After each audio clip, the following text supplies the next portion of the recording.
Assalamu alaikum, everyone.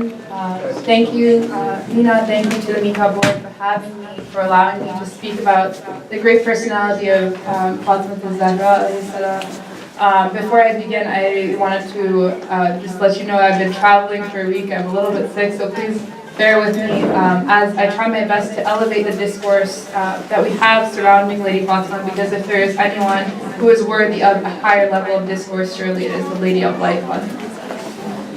So I want to start with a brief overview of what I'm going to talk about today, to hopefully help you out as we walk through this presentation. And I also have the 3 questions for the youth, if anyone wants to quickly jot them down for you to keep in mind as I'm speaking. I will also reiterate them after my talk so that you can answer the questions, and I guess there's a prize. So the first question is, what was Lady Fatima's question to her community, and what did it mean? Yes, one more time. One more time. Let me just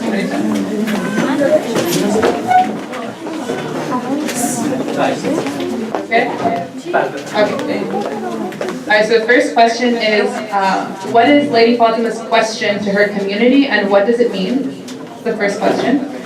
The second question is, why did Lady Fatima seize the land, or why did Lady Fatima fight against the seizure of the land of Fedek? Why did she care? And then the third one's an easy one. What surah in the Quran discusses the concept of mizan, and in what ayahs is this concept discussed in? And just for any of you who are participating in our youth QSG class, I would keep an eye out, because the content of this lecture contains some answers for your homework. Alright, so I'm going to start back up with my overview. Just to let you guys know, I'm going to be drawing heavily from a lecture by Dr. Ali Shariati, in which he discusses the expectations of the Muslim woman. It was translated by Lada Bakhtiyar for the Iranian Chamber Society. I'm also going to be drawing from the interpretation of Sheikh Asr Nasr from Surah Rahman, and finally a little bit from the recent talk that Sheikh Ibrahim Khazrani gave at the Islamic Center of America. So first and foremost, I'm going to talk about Lady Fatima as an exemplar of mizan, which I will define as an Islamic concept of balance. I want to shed a little bit of light on how we currently tell her story and why it's lacking and it's one-dimensional. And I want to talk about the aspects of Lady Fatima's life that she held in balance and that we can all hope to exemplify in our lives.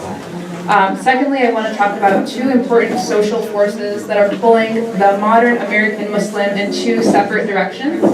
I'm going to talk about how Lady Fatima also faced these forces, and how she, through her actions with Fedek and her opposition to the caliph of her time, was able to defy extremism and stand for Islamic mizan in her time. And I'm finally going to end off with discussing Lady Fatima's question to her community, and talk about a little bit of interpretation surrounding her words and her question. Ultimately, I hope to convince you that of the inadequacy of our typical representation of Lady Fatima. I want to talk to you about her position as a universal and timeless role model, an embodiment of balance, someone who rejected extremism, and someone who stayed socially conscious and responsible. So in Surah Ar-Rahman, we are introduced to this idea of mizan. It appears in ayahs 7 through 9. In the ayahs, Bismillahir-Rahmanir-Rahim, وَالسَّمَاءَ رَفَعَهَا وَوَضَعَ الْمِيزَانَ أَلَّا تَطْغَوْا فِي الْمِيزَانِ وَأَقِيمُوا الْوَزْنَ بِالْقِسْطِ وَلَا تُخْسِرُوا الْمِيزَانَ. The translation of these ayahs are, in the heavens he raised and imposed the balance, the mizan, that you don't transgress within the balance, so you don't tip this balance. And you establish a weight in justice, and do not make deficient the balance. So basically telling us that there has been a holy balance established in the universe, and that it is our job as Muslims to stay within this balance, to not tip it in either direction. And so I want to talk a little bit about a few aspects of her life that Lady Fatima was able to hold in a very perfect balance. And the very first one is the idea of obligation to family versus the obligation to society.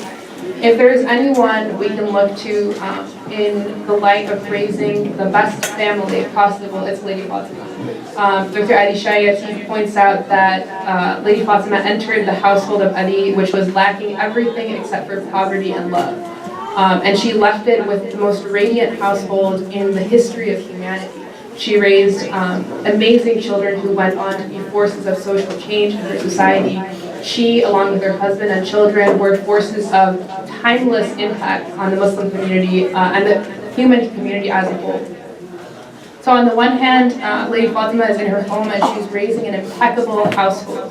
But that doesn't mean that she stayed inside her house all day and that she was absent from the social part of her life. She had a very strong sense of social and communal obligations that a lot of us lack.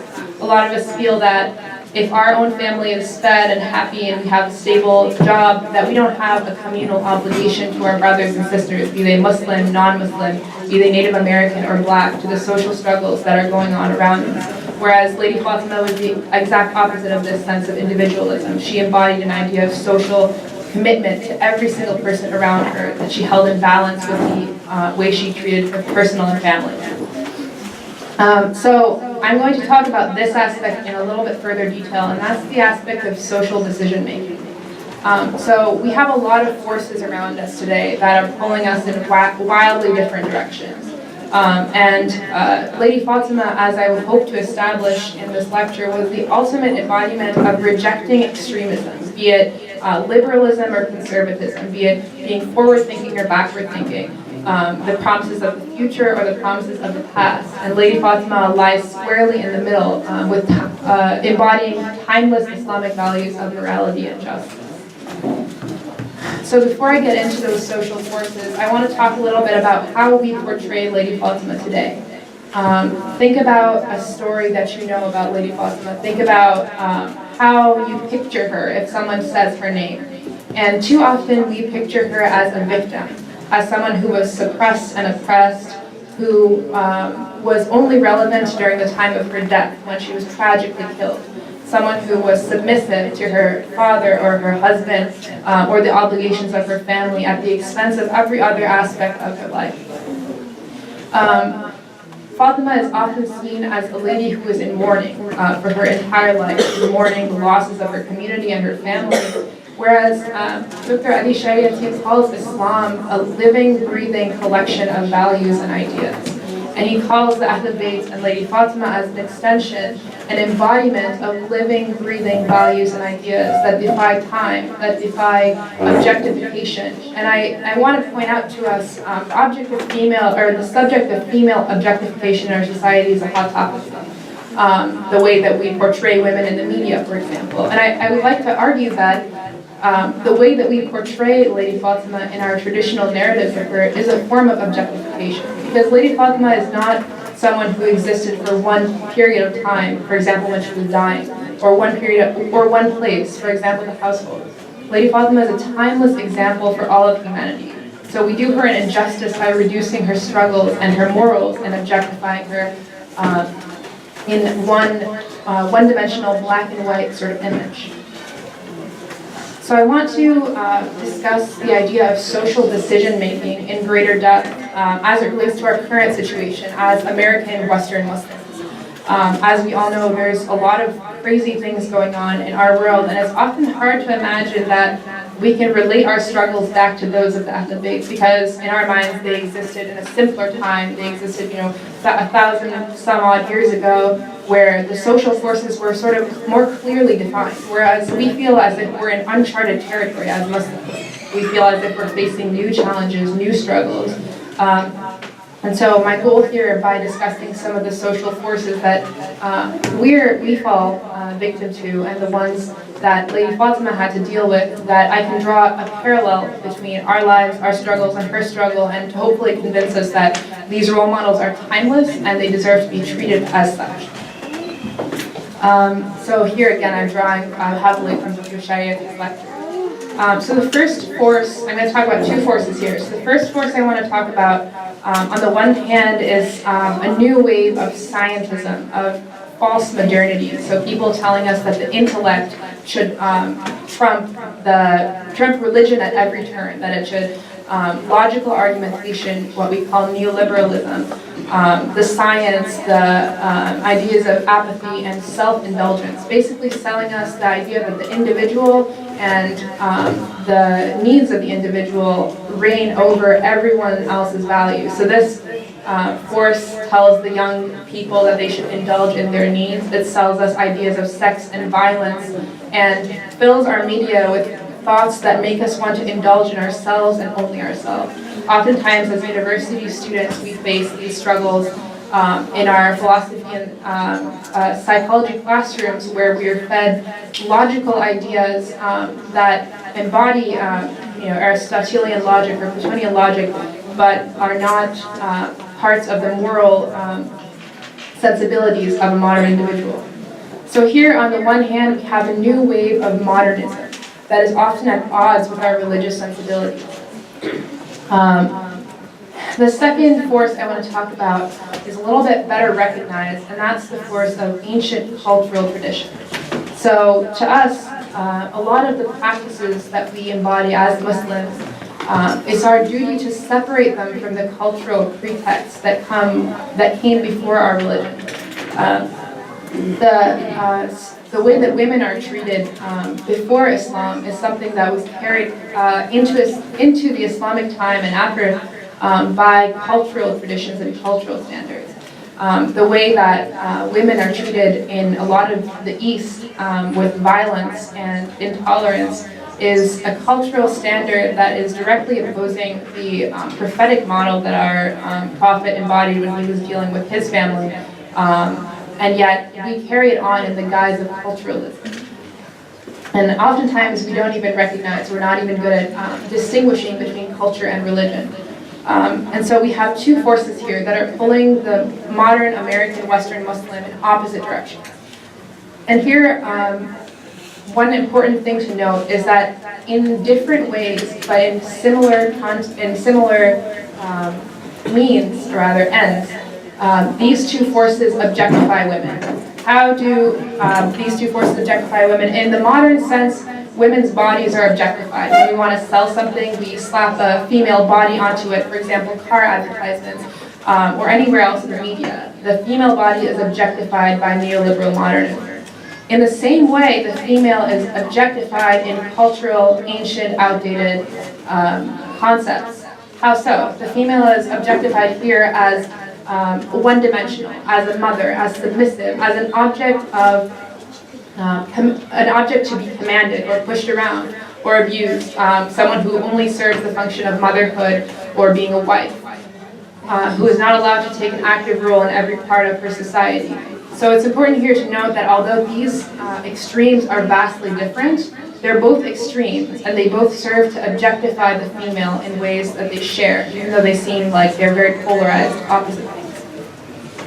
And so now I want to tie this a little bit back to Lady Fatima, because I mentioned before that the whole point of this lecture is to show that Lady Fatima is an example of how we can defy extremes and use our religion to lie at the center of any sort of social decision-making that we have to undergo.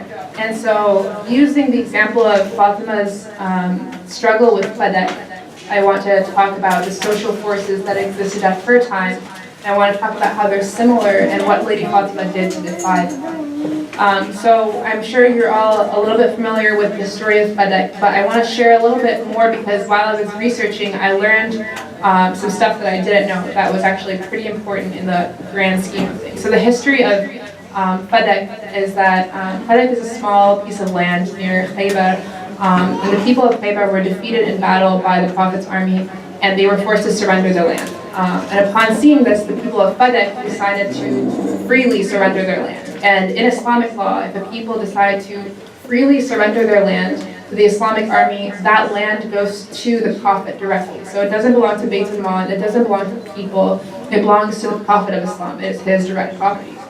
And so after this incident at Fadek, the Prophet makes a conscious decision to gift Fadek to his daughter, Lady Fatima, as a piece of inheritance for her.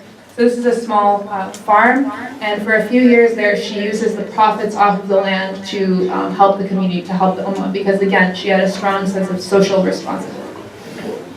And so, a few days, or rather immediately after the death of the Prophet, one of the first moves, or rather the first move of the new caliph at the time, Abu Bakr, was to seize the land of Fadak from Lady Fatima.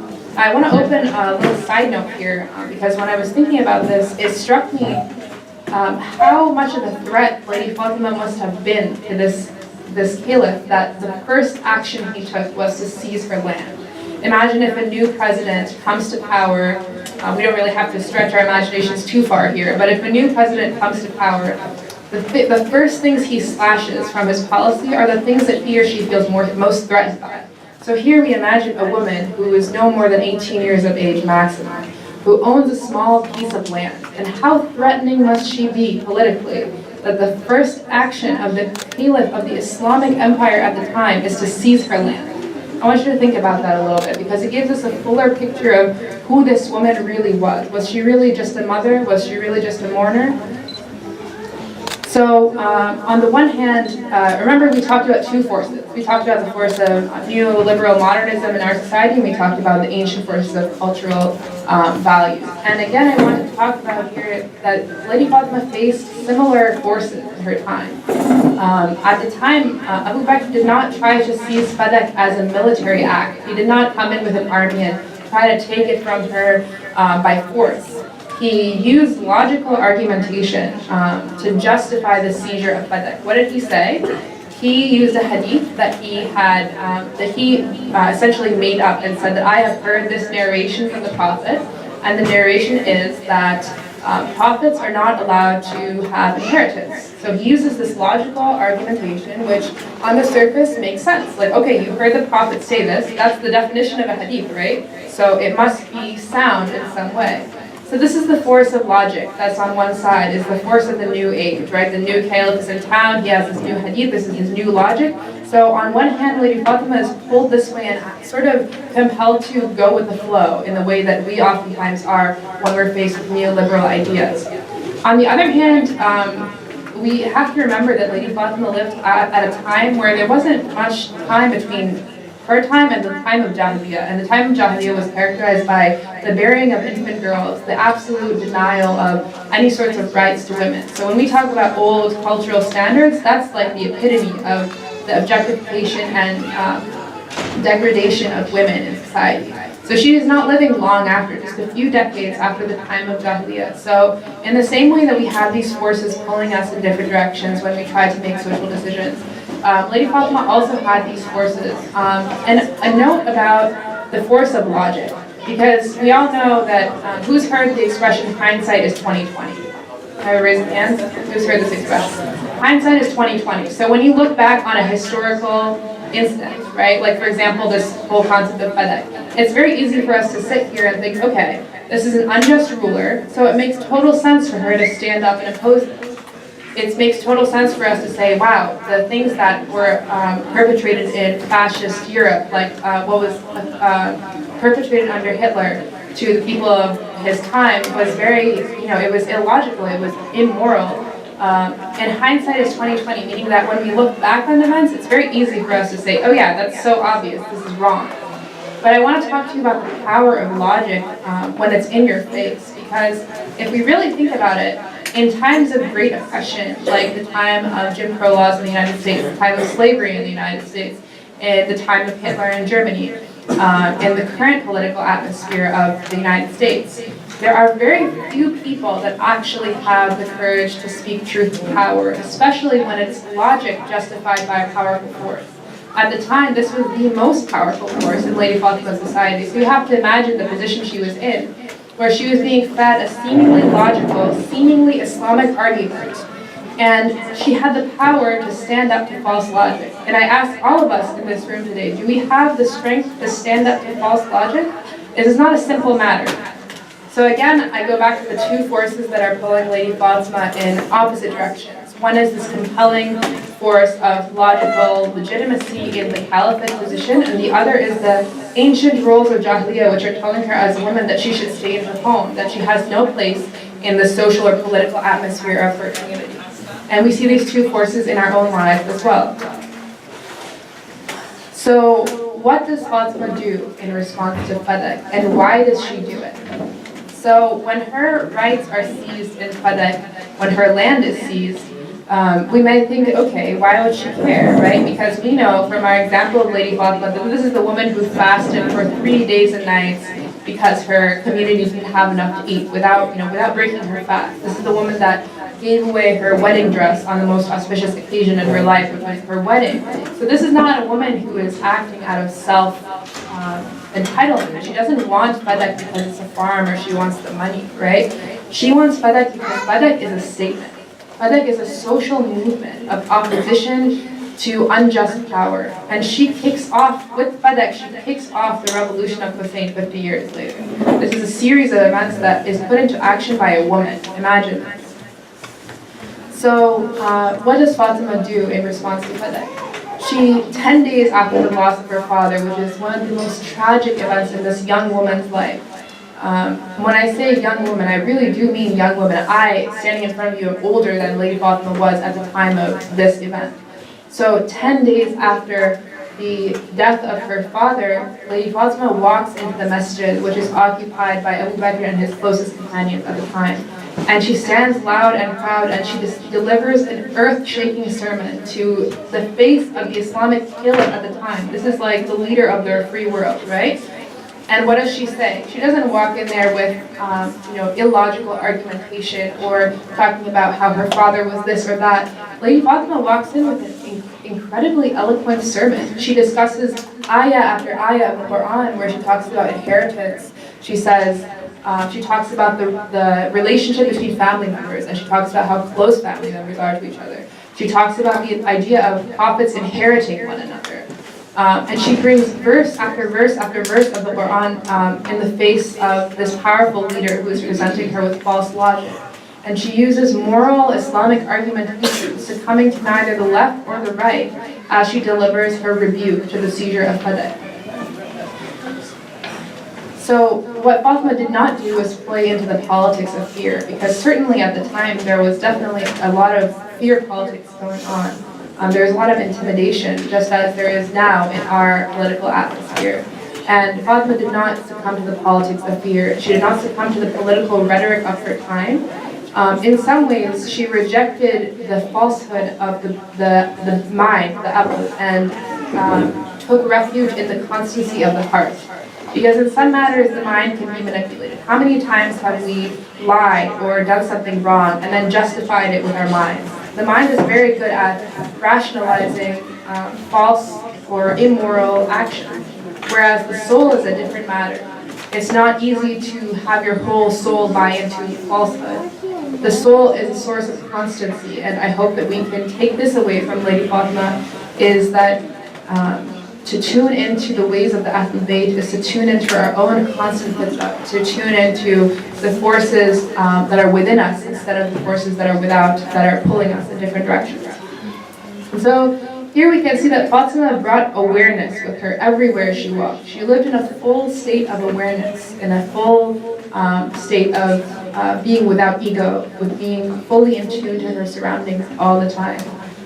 She rejected false modernism, and she rejected what she inherited, which was cultural baggage against women. She objected against the objectification of women in her time in more ways than we can even know. And she was a committed social woman who embraced the balance of Islam. She embraced the ideas of mizan in our religion. So finally, I want to wrap up by discussing a question that Lady Fatima posed to the women of Medina at her time when they came to visit her, and also to her community as a whole. It's a very simple question, but it's very profound. We can talk about this question for hours and hours. I won't do that, I promise. But what the question is as follows: where are you going? And this question seems very simple. It seems like, okay, like here's where I'm going. I know where I'm going. Like I'm gonna have a job. I'm gonna, do this. I'm gonna have family. I'm gonna do this and that and that. And we all seem to know with a lot of confidence where we're going. But to me, this is the question of ultimate perspective, right? This is coming from a woman who used every incident in her life, even her death, as a political incident, right? This woman asked to be buried in the middle of the night, and she treated a political incident with her very death. So we shouldn't take those words lightly when she asks us where we are going. To ask us where we are going is to ask us who we are meeting, to ask us who we are acting for. Are we going to meet our lords? Are we acting for our society, for our community, or are we acting for the God that we are going to all meet one day? And so to me, this question is a question of ultimate perspective. It gives us, it takes us from the short term, pulls us into the long term, and gives us perspective as to where we are going. Who are we going to answer to? So this is a question for men and women alike. This question is a question about social values. This is a question about family values. This is a question about every decision that we make in our lives. It's a question of whether we are in tune to our brains or to our souls. And we have to ask ourselves, where are we going? To whom are we going? I wrap up by hoping that we all are able to exemplify Fatimiyya Mizan, the balance of the Lady of Light. I hope that we are all able to ask ourselves this question, because this question is a practical way to implement the values of Lady Fatima into our hearts and minds and souls. To literally sit with yourself and ask yourself this question: where am I going? Who am I answering to? In every moment of decision making, in every moment of social responsibility, in every moment of if you're parenting, if you're treating your parents a certain way, in every moment we can bring ourselves perspective and bring ourselves into the long run by asking ourselves this question. So let us all exemplify Fatimiyya Mizan. Let us all exemplify the principles that this Lady of Light perpetrated, and let us move past the one-dimensional way that we have been portraying her and move toward doing her picture justice and analyzing her with more and more complexity with every year of her birth. Thank you all very much.